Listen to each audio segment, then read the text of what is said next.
today we're gonna be doing one of our favorites, and it's the doxy. So today we're gonna be trying our pattern Hunter the Winnie Dog, and we're gonna make it double with a little bit of a white accent. So let's get started.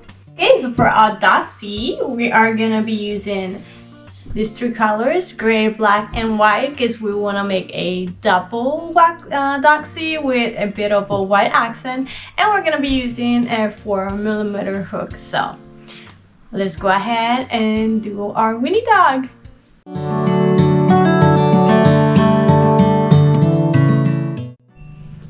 Someone came to get Mama a break and to get Mama's kisses. Right? Say hi. Hi everyone, I'm Hunter. I'm gonna be on YouTube, buddy. What do you think about that?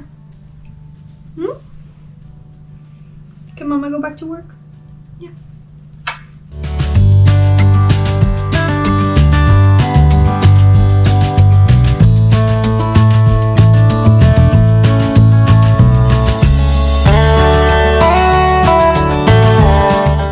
So this is how it turned out.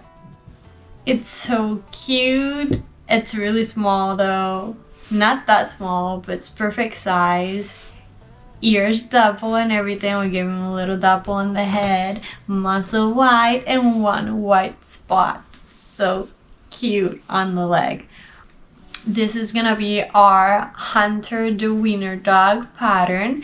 If you like it, we're gonna have it available on our Etsy store this Saturday, so you can crochet as well. It's actually a beginner friendly pattern, so if you're looking to start with something simple, this is the perfect one for you. It is made out of chenille or polyester yarn, so if you haven't tried yarn bulk sticks, I would say start first with something a little bit smaller so you can get used to the feeling of the stitch in the yarn, or you can try using acrylic yarn and use the pattern, and it should be the same but within a smaller scale size because of the weight of the size of the yarn. But beginner friendly, here is Hunter the Winnie Dog. Go ahead to our Etsy store, it's gonna be right here on the link, and you can get it as soon as this Saturday. So we hope you like our new patterns. See you later. Bye.